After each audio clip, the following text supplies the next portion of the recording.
예, 오늘은 이제 먼저 엑서사이즈를 하나 하도록 하겠습니다. 엑서사이즈를 여러분들이 앞으로 예배에 나오시면 반드시 이 엑서사이즈를 하십시오. 왜냐 그러면 예배에 나오셨는데 단절된 나, 이 단절된 나는 이 상황과 조건의 나예요. 그 나는 이웃과 단절이 되어 있어요. 그 나가 그래서 뭐 예배를 드리시고 찬양을 하시고 뭐 춤을 추시고 그러고 가셔도 똑같아요. 안 변해요. 뭐 제가 설명드릴 필요가 없죠. 변화는 어디에서 일어나는가? 통할 때. 남편과 아내의 가슴이 통하는 순간에 달라져요. 예배는 주님 안에서 우리가 통하는 시간이거든요. 그것도 그냥이 아니고 말씀이 운행 역사하시면서 좋았더라 좋았더라를 피워내는 시간인데, 그 많은 예배를 드리고도 왜 삶이 변하지 않겠어요? 단절된 내가 와서 종교의식하고 가는 거죠. 그 기간에 우리가 할 수 있는 것도 있어요. 답도 배워야 되고 건강한 답을 훈련도 받아야 되고, 답과 훈련을 배우는 것은 끝났습니다. 끝났어요. 이제는 누림의 시간으로 들어가는 것이죠. 그래서 이제 엑서사이즈를 해보겠습니다. 이런 거를 우리가 물질이라고 불러요.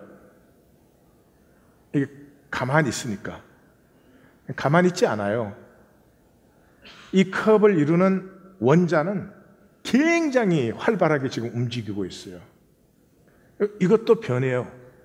시간이 오래 지나면 이것도 삭고 변해요. 바위도 변해요. 그러나 우리 감각이 느끼기에는 안 변하는 것 같아요. 그대로인 것 같아요. 이거 변하고 있어요. 우리 감각이 그걸 못 느끼는 거죠. 물질이란 건 존재하지 않아요. 존재하는 건 에너지예요. 에너지는 계속 변하는 거죠. 그래서 아인슈타인은 물질이란 건 에너지가 언고된 것이다, 굉장히 슬로우 다운된 것이다, 이런 것이죠. 변화가. 자, 에너지라는 말은 물리학적이지만 우리 성경에서는 영이라고 합니다. 영. 하나님은 영이시죠. 만물도 영입니다. 그 영은, 그 에너지는 통하게 되어 있어요. 에너지가 통하지 않으면 죽는 것입니다. 근데 이게 통할 때 시너지를 만들어내요. 좋은 쪽으로든 나쁜 쪽으로든.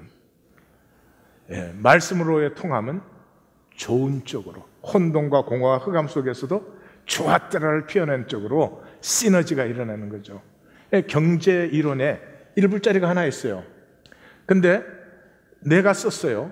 그걸 또 다른 사람이 썼어요. 그래서 10명이 썼어요. 그러면 경제적으로는 10불의 효과가 나타난 거예요. 다 1불씩 10명이 썼으니까. 마치 그런 거죠. 지난주에 그 설날 게임을 했다고 그러더라고요. 상품이 기껏해야 페이퍼 타올이었을 텐데 목숨 걸고 했다 그러더라고요. 왜 다른 때 뭐 이렇게 페이퍼 타올 하나 줄 테니 열심히 해라, 그래야 그런 열심 안 날 거예요. 근데 갑자기 게임을 해서 어울리면은 그게 에너지가 상승되는 거예요. 시너지가 생기는 거죠. 우리는 그렇지 않지만 그냥 뭐 하나님 모르는 사람들은 파티를 주로 가잖아요. 주말마다. 그거 없으면 디프레스 되고 굉장히 힘들어지고 그래요. 그 파리 가는 게, 가서 우리는 모르지만 가서 뭐 이렇게 칵테일도 하고 서로 대화도 하고 통하면서 거기에서 에너지를 좀 부스팅 받는 거죠. 굉장히 참 저급한 수준의 부스팅이지만 그걸 받아요. 에너지가 제일 강력한 부스팅을 받는 것은 데모인 것 같아요. 데모보다 더 센 것이 이 전쟁에서 전투 현장 아닌가 싶은데, 하여튼 그 데모를 해보신 분은 알겠지만 데모를 하면은요, 이 에너지가 방전되기 시작해요. 이게 억눌려 있고 탁 갇혀 있던 에너지가 열어서 흐르기 시작하는데, 이때 그 이상하죠? 굉장한 평등함을 느껴요. 뭐 그렇게 무섭던 선배고 뭐고 없어요. 전부가 하나 된 평등함을 느껴서 그때는 정말 무서울 게 없는 것 같아요. 이제 끝나고 나서 허무해져서 그게 좀 문제예요. 그래서 우리 예배가 뭐예요? 우리가 이 세상에 쏘가서 다 단절된 나로 살아요. 그러니 날 지켜야 되지. 남을 경계해야 되지. 그러던 우리가 하나님 안에서 한 형제 자매로 지금 만난 것이 예배예요. 이 의식이 중요한 게 아니라 그 만남 안에서 통하는 생명, 그게 중요한 것이죠. 그것을 느낄 때 우리는 참 외롭고 단절되었던 나의 함께 하시는 하나님과 하나님 안에 이 형제 자매들로 말미암아 다시 한번 삶의 놀라운 새 용기를, 그냥 나도 뭐 할 수 있어 이럴 정도가 아니라 소망이 뚜렷해지고 가보고 싶고 이런 강력한 에너지 부스팅이, 에너지가 일어나는 거죠. 시편 107편은 한마디로 헤세드를 누려라 그런 뜻이에요. 헤세드는 하나님의 신실하심, 무엇에? 약속의 신실하심. 이게 뭐 30가지가 넘는 의미들이 있습니다만은 구약은 대체적으로 인자하심으로 번역이 많이 되고 신약은 은혜, 그레이스로 번역이 많이 됩니다. 자, 그 헤세드를 누려라 하는 것이에요. 그래서 시편의 시작과 마감을 보시면 1절에서 3절 시편을 여는데 헤세드가 뭐냐? 대적에게서 속량하는 것이다. 대적에게서 구원하는 것이다. 이 헤세드가 영원하다. 그러므로 여호와의 일을 보고 여호와의 헤세드를 깨달아서 누리는 자가 지혜로운 자다. 구약에서 지혜롭다 이 말은 똑똑하다는 말이 아니고 오늘 기독교 말로 하면은 구원받은 자다, 하나님의 자녀가 된 자다, 그런 뜻이에요. 자, 이게 중요합니다. 왜냐 그러면 하나님이 우리를 세상에 내보내실 때 이 세상은 생명을 대적하는 세상이에요.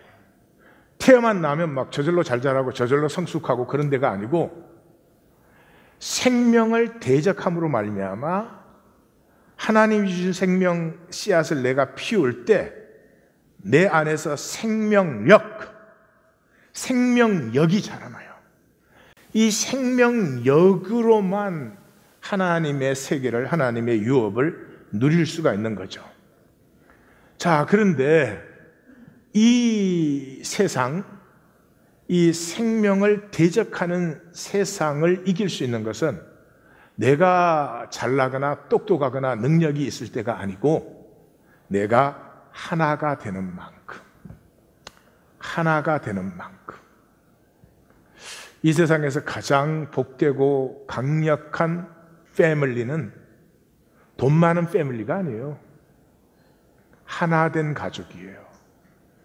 서로를 깊이 사랑하고 서로를 깊이 용납하고 존중해주고, 그런 가족은 실망시킬 수가 없어요. 뭘 쓸데없는 염려를 하게 만들고 그럴 수가 없는 거죠. 자, 그래서 헤세드, 대적에게서 이기게 하는 그 헤세드, 하나님과 하나 되게 하고 하나님 안에서 모두가 하나 되게 하는 이 헤세드를 누려라, 그런 말이죠. 자, 그런데 네 가지의 헤세드를 우리에게 소개해 줍니다. 제일 첫 번째는, 첫 단락에서는 육신에 줄이고 목마른 삶, 육신에 줄이고 목마른 삶에 하나님이 헤세드를 베풀어 줘요. 그러면 육신의 편안함과 복됨을 누리게 되는데, 이때 그걸 체험한 사람은 그 영혼이 하나님을 의뢰하게 돼요.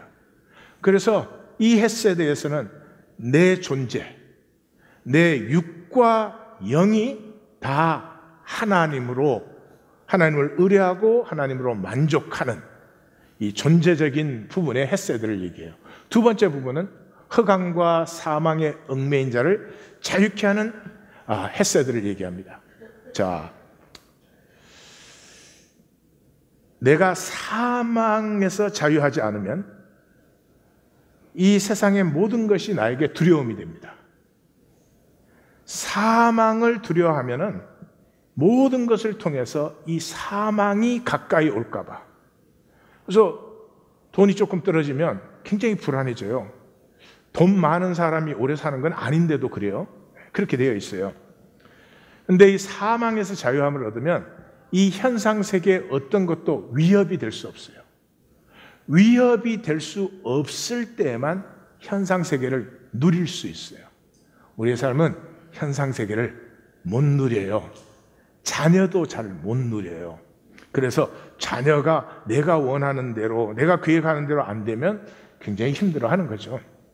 그래서 사망에서 자유케 하는 헤세드를 얘기해요. 근원적인 거죠. 세 번째는 일상이에요. 우리의 삶은 아프고 고통이 많아요. 그 모든 고통과 아픔은 죄로 인해서 와요. 무슨 신학적인 얘기를 하는 게 아니고요. 내가 진실되면, 모든 거에 진실되면 힘든 건 힘든 거지, 힘든 것 때문에 내가 절망하거나 힘든 것 때문에 막 불안해하거나 그러지는 않아요. 예. 그래서 우리의 그 아픔과 고통의 삶, 이게 일상이에요.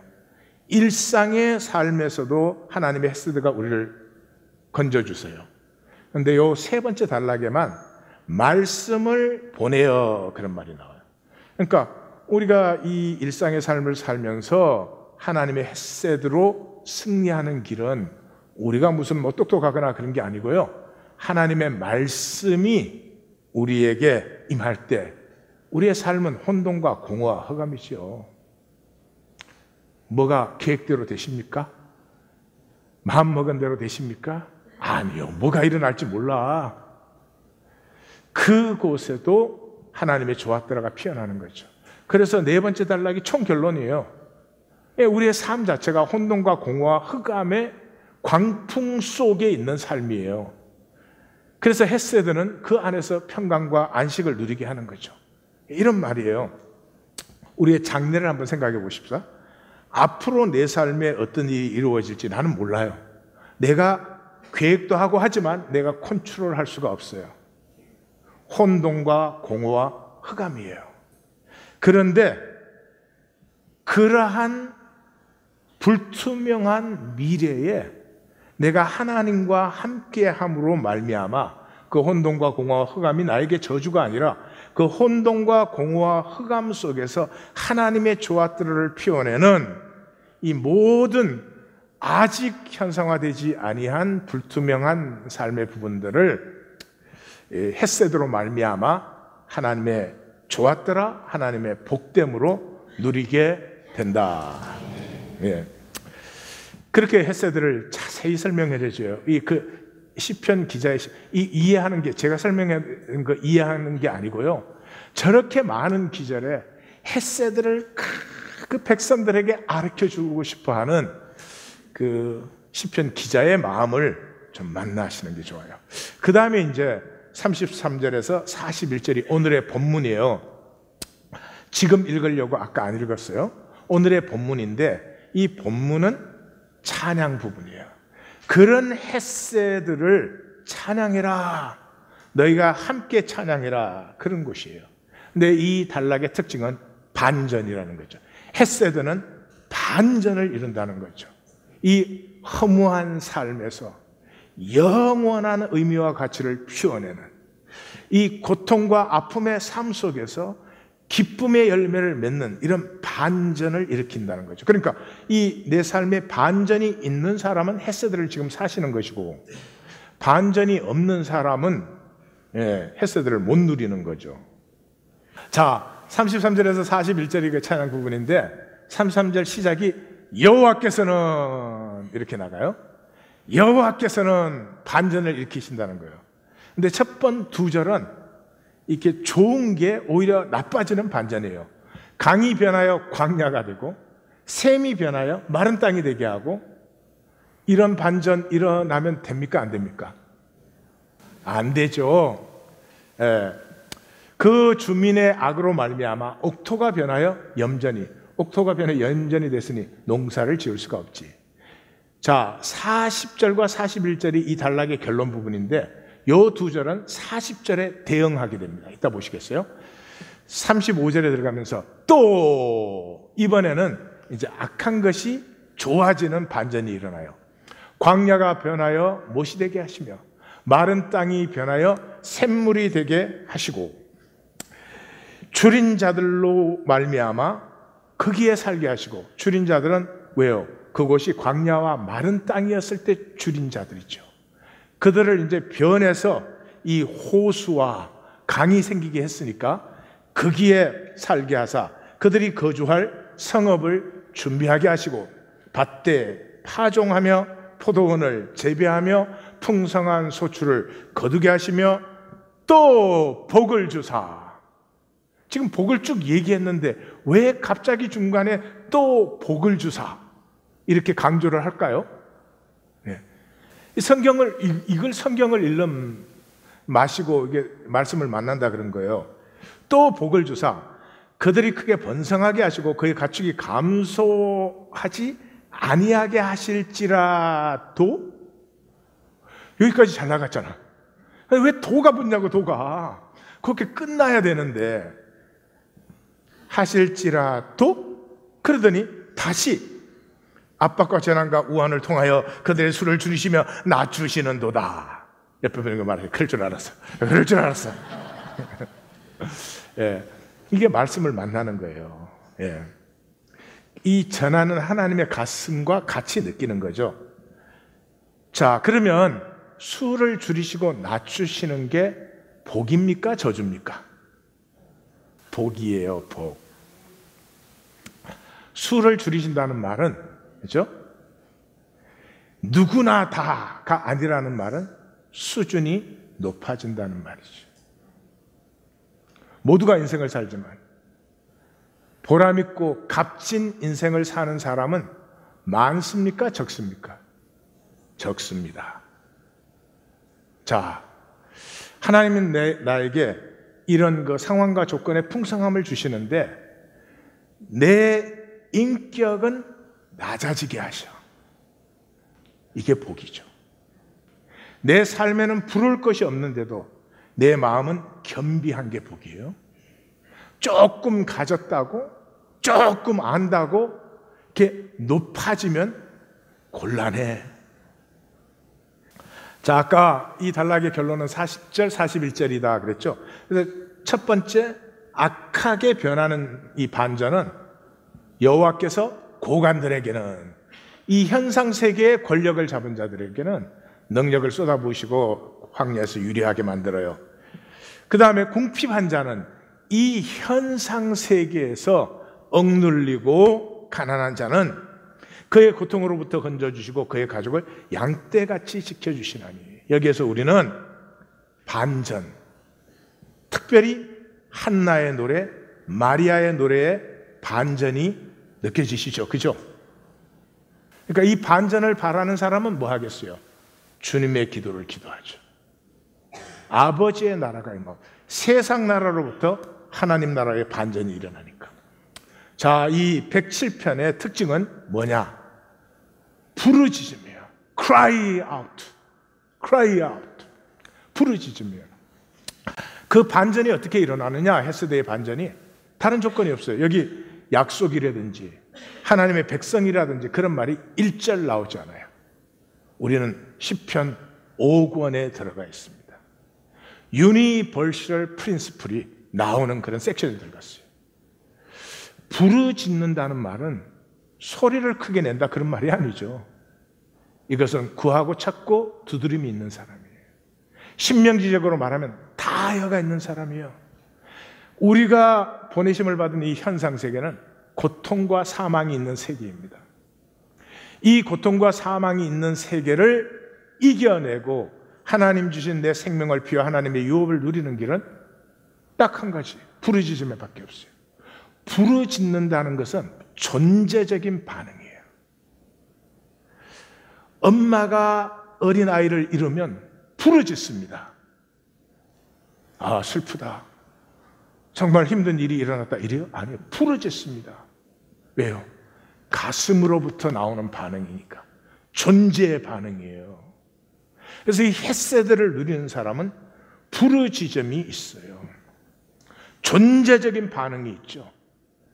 우리는 정말 불행한 시대예요. 우리는 머리밖에 없어요. 뭐를 만나도 머리로 생각하고 계산해요. 가슴을 상실했어요. 존재의 반응이 없어요.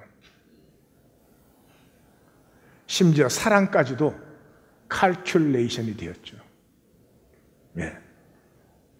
이 부르짖음이 있을 때 여호와의 속량, 우리식으로 표현하면 여호와의 구원이 우리의 삶에 나타나는데, 그 구원은 반드시 반전을 일으킨 것이다. 반전이 없는데 구원받았다 그러면 그 조금 생각을 좀 해볼 일이에요. 그러면 어떻게 그 헤세드의 길, 하나님의 반전을 일으키는 헤세드의 길에 우리가 살 수 있는가를 설명하겠습니다. 그 헤세드의 길의 반전은 에고로 살던 내가 들림을 받는다, 그런 뜻이에요. 예, 그래서 먼저 에고를 설명하겠습니다. 이 에고라는 말은 심리학에 쓰는 말인데 성경에서는 가인 의식이죠. 가인 의식. 예, 단절된 의식이에요. 이 가인은 형제 아벨하고 자기가 단절된 줄 알아요. 하나면은 아벨이 잘 되면 자기도 좋잖아요. 근데 아벨이 잘 된 게 자기한테는 위협이야. 단절되어 있으니까. 그래서 이 단절된 사람은 뭐를 해요? 성쌓기를 하죠. 나를 보호해야 되니까, 나를 지켜야 되니까 성쌓기. 이게 우리 모두가 하는 것이에요.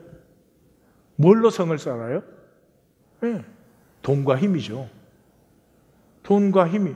돈 있고 힘 있어봐야 누가 시비를 걸어. 그래서 이 시대는 우리가 도를 넘는 물질에 집착을 해요. 내 것이 난 줄 알아. 내 졸업장이, 내 직장이 어디냐, 내가 돈을 얼마나 버느냐, 뭐 내가 집, 차, 뭐 이게 난 줄 알아요.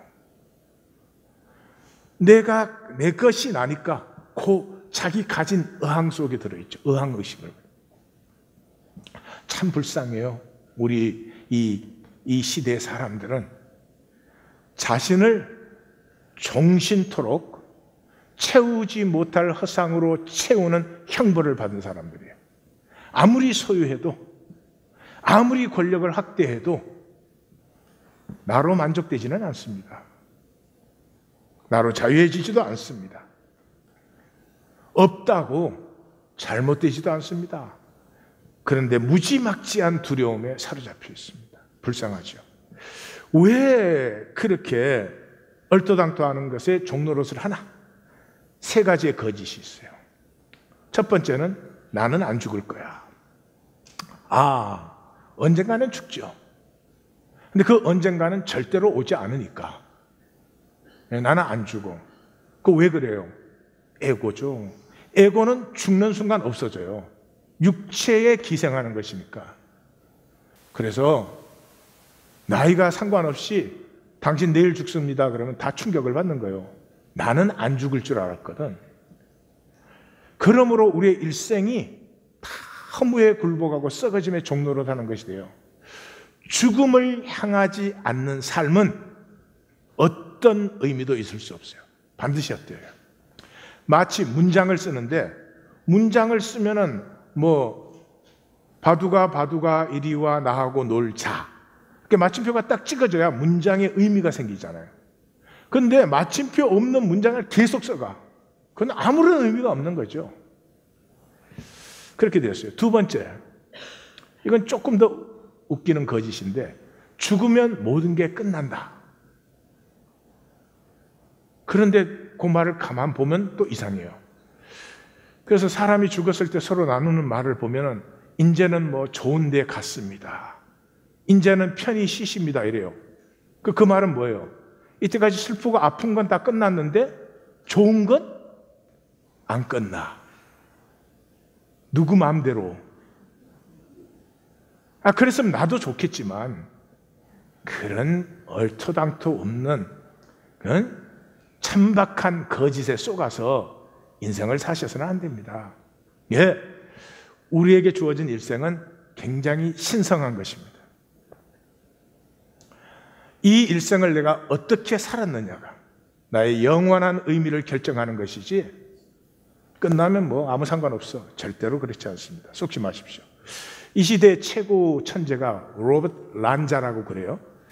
20대 때 이 사람 굉장히 불행하게, 그 아버지가 굉장히 폭력적이어서 굉장히 불행한 어린 시절을 가지고 자라났는데, 20대에 세계 그 노벨상 받은 학자들의 초청을 받아서 함께 연구를 하는 그런 사람이에요. 바이오 센츄리즘이라는 걸 시작했는데, 바이오 센츄리즘이 뭐냐 그러면 양자역학과 생물학을, 바이올로지를 이렇게 한테 접촉시킨 거예요. 우리 하나님교회는 양자역학은 이제 다 아시죠? 우리 영상도 보고 그랬으니까. 이분의 이제 대표적인 센텐스가 그거예요. 죽음은 존재하지 않는다. 죽음은 존재하지 않죠. 자, 물리적으로도 에너지 불변의 법칙, 질량 불변의 법칙.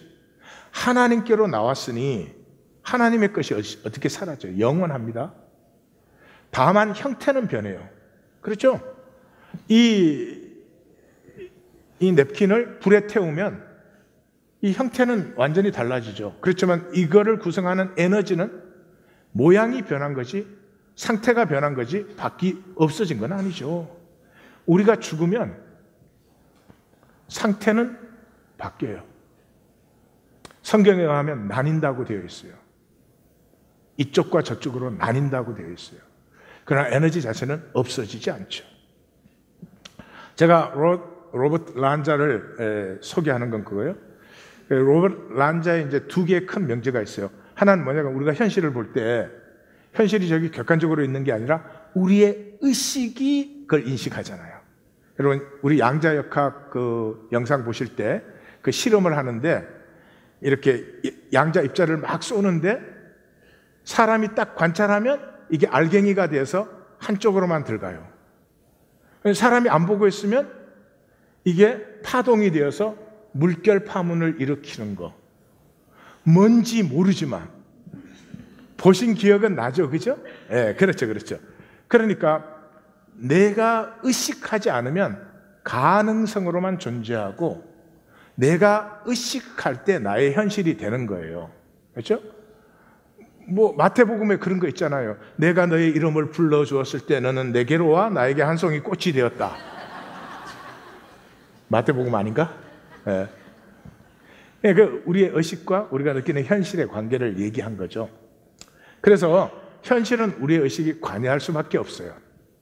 그런데 이 의식은 우리의 육체와 얼마든지 분리되어서 존재된다는 거죠. 육체가 없어지면 의식이 없어진다는 생각은 꿈에도 하지 마십시오.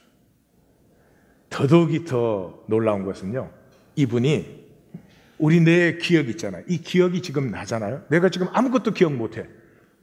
그럼 내가 아무 말도 못하고 행동도 못하겠고 이해도 못하겠죠. 내가 어디에 와 있는지.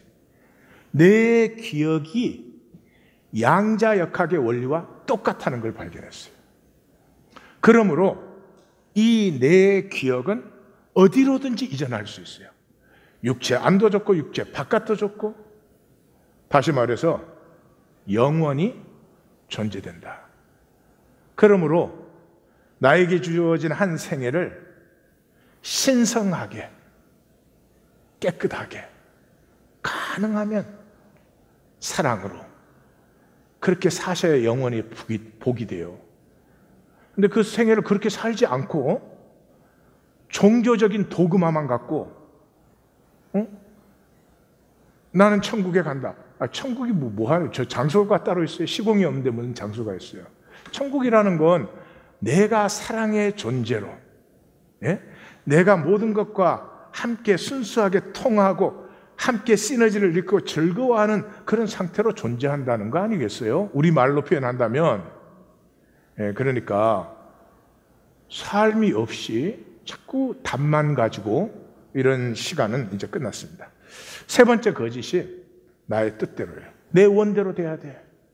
이 에고는 내 원대로 돼야 된다는 게 중심이에요. 그래서 모든 상황이 내 뜻대로 되기를 원하는데 내 뜻대로 된 상황이 아무것도 없죠. 나 자신도 내 뜻대로 안 되죠. 그러니까 상황이 나의 원수예요. 상황이 나의 원수예요. 예. 이 사람은 불행에 중독된 사람이에요. 불행에 중독된 사람. 자기는 그렇게 의식을 못하지만 이기고 또 이기려 하더라. 요한계시록에 인간 역사를 묘사하는 장이 6장에서 시작되어서 18장에서 끝나요. 6장의 시작이 이기고 또 이기려 하더라. 이게 마음의 습관이에요. 현상에 중독이 된 거예요. 그래서 이 사람은요, 불평거리, 화나는 일이 생기면 그때 에너지가 상승해요.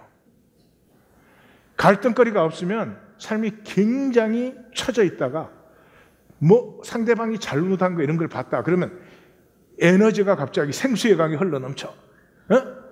내가 뭐라 그랬어? 엄마가 뭐라 그랬어? 엄마가 그렇게 해도 된다고 했어? 안 했어? 엄마가 한 번 말했잖아. 엄마가 말했으면 그게 다야. 이걸 모른다니까요. 자기 삶을 잘 돌아보세요. 서로 그냥 함께 있을 때 걱정할 거리 없고 다른 거 생각할 거 없고 너와 내가 함께 하잖아. 얼마나 행복이 이게. 근데 이 사람에게는 이게 무의미와 건태와 무기력이에요. 왜냐하면 경쟁과 대립이 없으니까. 이 사람 현상적으로 나다 막 이런 그 에고가 있어야 되니까 그냥 나일 때는 이 불행으로 느껴진다니까요. 그러나 기억하십시오. 우리는 사랑으로 보내어 있었죠. 기억하십니까?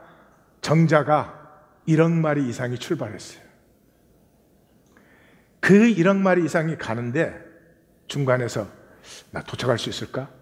그 생각하는 순간 그놈은 떨어지는 거예요. 내가 도달할 수 있을까? 그 순간 떨어져요. 하나님은 둘 그렇게 도착해요. 뭐가? 사랑이. 그냥 도착해야 돼. 나는 도착해야 되는 거야. 조건 상황이 있지만 그거 중요하지 않아. 나는 도착해야 돼. 그리고 하나님이 나를 보내실 때도 하나님은 사랑으로 나를 보내셨어요. 이 하나님의 사랑에 붙들림 받을 때만, 이 헤세드가 체험될 때만 우리는 두려움에서 자유해져요. 이 현상 세계에 사는 우리는 모두가 두려울 수밖에 없어요. 어떻게 나를 지키나? 어떻게 내 아이들은 남 못지않게 교육을 시키나? 내가 다 해낼 수 있을까? 예, 두려워요. 근데 오늘 107편은 뭐라고 해요? 내 능력으로 그걸 하는 게 아니고 하나님과 하나 되고 하나님 안에서 만유와 하나 되게 하는 하나님의 헤세드를 누릴 때 된다는 거죠. 근데 단절된 어항의식을 가지고 피하고 유리하고 관계도 미니멈으로 해. 그리고 나를 만나는 자마다 나를 죽이겠나이다. 누가 누구를 죽여? 이 두려움에서 벗어날 수가 없어요. 이 사랑의 사람의 특징은 호기심이에요. 호기심. 하나님의 사랑을 아는 사람, 하나님은 내일 또 어떤 새날을 나에게 선물하실까? 나에게는 하나님의 헤세드 안에서 또 어떤 일이 일어날까? 항상 좋은 일만 일어나는 게 아니죠. 상관이 없죠. 모든 것이 합력하여 선을 이루니까. 그래서 하나님의 헤세드를 전가하는 말씀을 붙들고 생명의 야생성을 누려요. 본토, 친척, 아비의 집을 떠날 수 있어요. 내가 컨트롤하는 그 어항 속에서 나 혼자 나를 지키려고 요거 누가 조금만 건드리면 그냥 화딱지가 나는 그런 삶이 아니고 야생성, 혼돈과 공허와 흑암 속에서도 좋았더라를 피워내는 이런 야생성을 누리게 된다. 그래서 사도 요한은 이렇게 말했죠. 사랑 안에 두려움이 없어요. 온전한 사랑은 두려움을 내쫓아요. 두려우면 형벌을 받아요. 두려움이 있는 자는 사랑 안에서 온전히 이루지 못한다. 이게 무슨 말이에요? 우리말로 하면 두려움이 있는 자는 구원 못 받아요. 종교적 구원은 얼마든지 받겠지. 그건 성경 공부해가지고 내 머리로 이렇게 인정하는 거니까. 그래봐야 뭐예요? 능력이 없는데, 두려움을 다스리는 능력이 없는데 그 구원 뭐 했어요? 결론으로 에고의 사람은요, 키워드가 퍼스널이에요. 모든 걸 퍼스널하게 받아들인대요. 그래서 저는 어떤 사람이 나를 싫어해. 그럼 나한테 좀 안 좋은 얘기를 했어. 그럼 그 사람이 불행한가 보지 뭐. 그 사람이 행복한데 나에게 안 좋은 소리를 하겠어요? 응? 이게 퍼스널. 저 사람이 나를 좋다는 거냐, 나를 싫다는 거냐, 무슨 일이 있어도 이게 나에게 이익이 되냐, 나에게 손해가 되냐. 이게 삶을 다 나한테 맞춰야 되니까 이 사람은 삶의 소화불량증에 걸린 사람이에요. 삶이 소화가 안 된다니까 항상 더부룩해요. 이 사람이 좀 명랑발랄 상쾌해야 되는데, 명랑발랄 상쾌해야 되는데 무슨 뭐 쓴약 먹은 것처럼.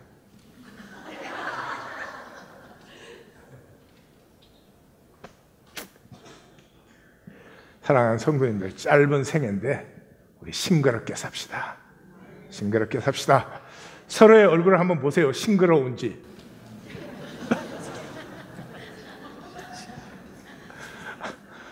심장마비 걸리신 분은 후송해 드리겠습니다. 자, 그게 에고의 삶이에요. 절대로 썩으면 안 돼요. 그 삶을 내 삶이라고 생각하고 그렇게 사는 걸 당연하다고 생각하시면 절대로 안 돼요. 이건 아니에요. 예? 나에게서 나의 아름다운 모습이, 나에게 복된 모습이, 내가 살고 싶은 모습이 안 나타나면 이건 아니야. 그렇게 선언하셔야 돼요. 다 같이 이건 아니야. 예. 그 의식만 깨어있으면 생명을 충분히 누려요. 그 해결은 뭐냐 그러면, 이게 온 세상이 이렇게 사는데 해결은 들려야 하리라. 다 같이 들려야 하리라. 예수님이 하신 말씀이죠. 예수님이 뭐라고 했어요? 내가 땅의 일을 말해도 너희가 그걸 알겠니? 근데 하늘의 일을 말하는데 그건 너희가 어떻게 믿겠니? 하늘에서 내려온 자, 곧 인자 외에는 하늘에, 우리 번역은 올라간 자가 없다. 이렇게 내려온 자, 그러니까 아마 그렇게 올려진, 이 단어가 rise예요. 부활이 risen, rise의 분사형이잖아요. 하늘에 올려진 자, 들려진 자가 없다. 이 들려짐을 볼 때 너희가 믿고 영생을 얻을 것이다. 이렇게 말을 했어요. 자, 잘 보세요. 저는 내 삶 외부에 여러 가지 조건들이 있죠. 내가 뭐 소유했느냐, 성공했느냐, 성취했느냐, 뭐 어찌냐. 근데 내 외부에 상황이 있어요. 내 내부에는 그 상황에 반응하는, 리액트하는 내 의식이 있어요. 그런데 요즘은 자기계발서가 많이 나와요. 전에는 뭐 자기계발 섹션에 가야 책이 10권도 안 됐는데 지금은 뭐 홀 섹션이 그 돈을 많이 버니까. 여러분들 근데 썩지 마십시오. 그 자기계발서가 하는 게 전부 그 암시. 나는 부자다. 그럼 부자 된대요. 그래갖고 부자 된 사람 데리고 와봐. 그런 거짓말에 사람이 속으니 이게 참, 뭐 암시에 어떤 능력이 있고 잠재의식이 개발돼, 그런 건 맞는 말이지만은 중요한 건 이거예요. 내 외부의 상황도 내가 아니고 그 상황에 반응하는 내 내면의 의식도 내가 아니에요. 그럼 누가 나냐? 십자가에 들리신, 그 십자가에 품음 받은, 들림 받은 상태로 내 외부의 상황과 내 내면의 내 의식을 보는 나가 나다.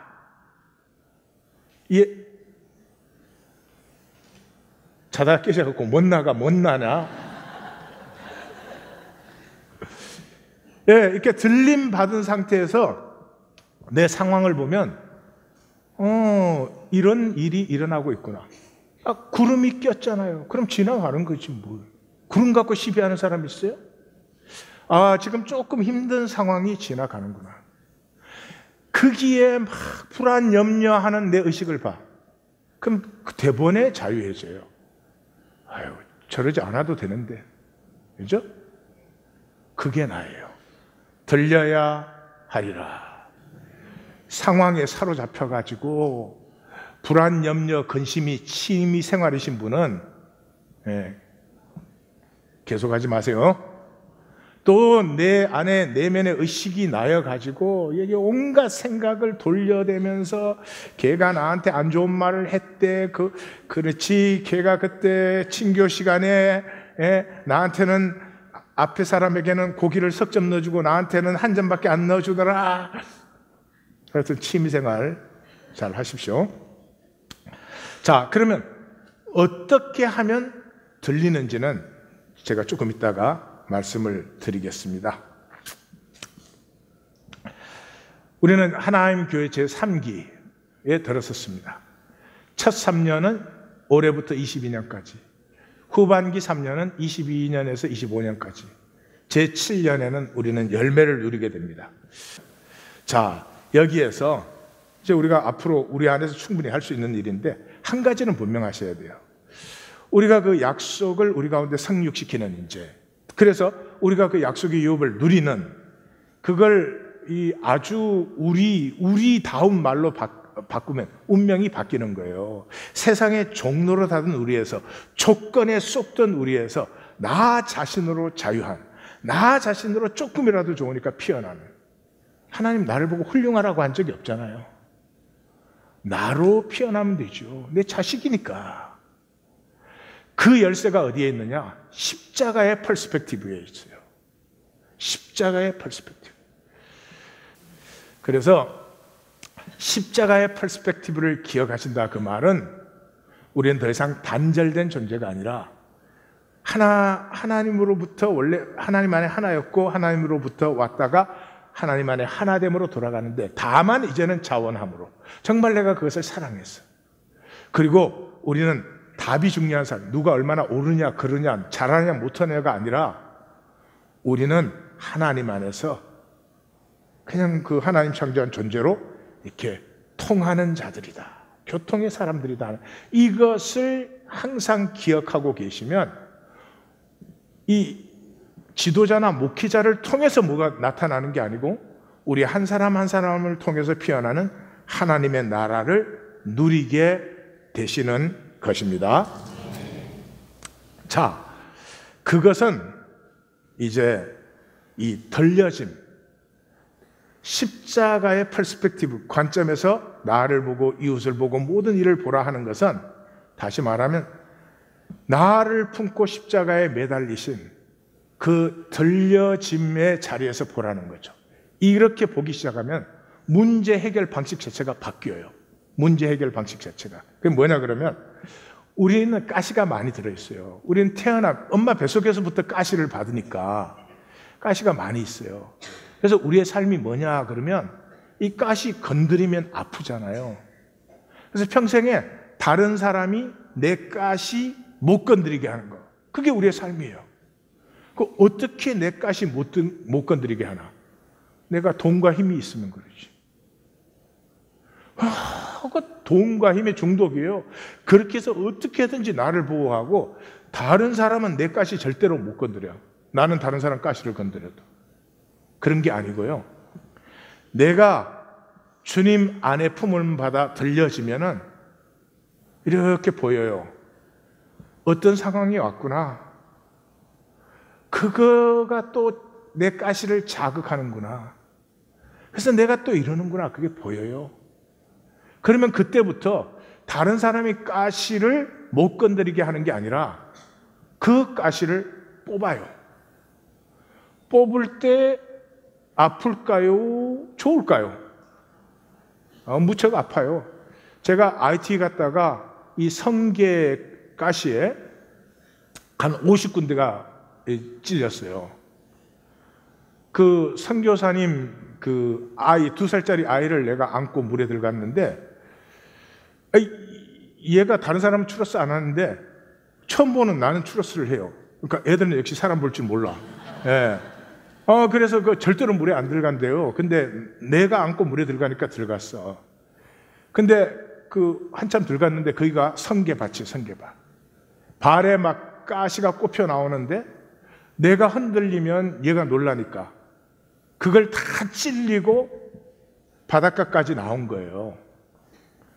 그 나중에 이제 그 IT에서는 뭐 할 수가 없어가지고 그 다음날 이제 플로리다로 나와서 우리 와이프가 모텔 방에서 한 50개 중에서 한 40개는 뽑고 나머지 10개는 집에 와서 뽑는데, 집에 와서는 이미 굳어 있으니까 그 수술 칼로 이렇게 째고 빼는데 굉장히 아프더라고. 평생의 복수를 다 하더구만.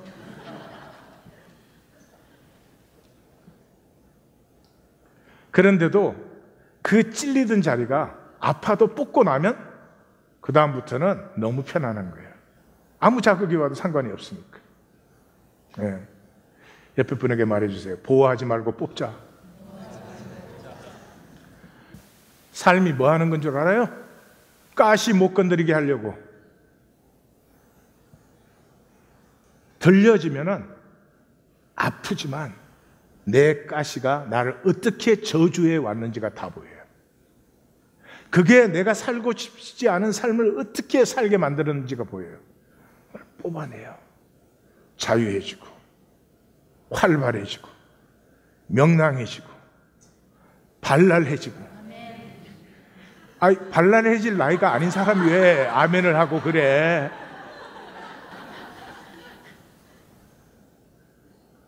너무 재밌다. 사랑하는 성도님들, 믿음은 삶을 새롭게 하는 것이에요. 믿음은 삶을 새롭게 하는 것이에요. 내가 새로워지지 않는데 믿는다 그러지 마세요. 그 믿음 뭐 하는 거에 쓰는 거예요?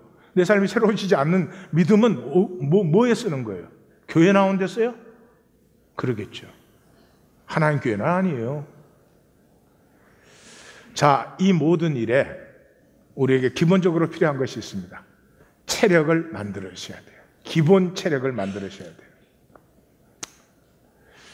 어떤 일이 닥쳤을 때, 이제 주님에게 품음받아서 내가 십자가에 들려진 그 상태로 내 상황과 내 의식을 보면 되는구나. 간단하죠? 해보십시오. 되는지. 안 됩니다. 무수히 실패해서 그 체력이 생겨야 돼요. 그 능력이 생겨야 돼요. 그래서 내가 들리기 시작하면 들리면서 상황의 허상과 내 의식의 허무가 보입니다. 그러면은 그때 awareness가 생기죠. 그렇게 살 필요가 없는, 그렇게 살고 싶지 않은, 그때 일어나는 일이 뭐예요? 나는 이때까지 내 조건이 난 줄 알았어. 나는 이때까지 내 생각이 난 줄 알았는데 그것에서 분리된 나, 하나님이 창조하신 나가 세움이 되죠. 뚜렷해져요. 그 다음에는 name it. 내가 그렇게 두려워하는구나. 내가 쓸데없이 염려하는구나. 그렇게 선포하세요. 하나님이 우리에게 이름 짓는 권세를 주셨잖아요. 근데 이상해요. 내가 쓸데없이 그렇게 걱정했구나. 그 한마디 입으로 딱 선포하는 데서 그 걱정에서 얼마나 자유해지는지를 한번 느껴보세요.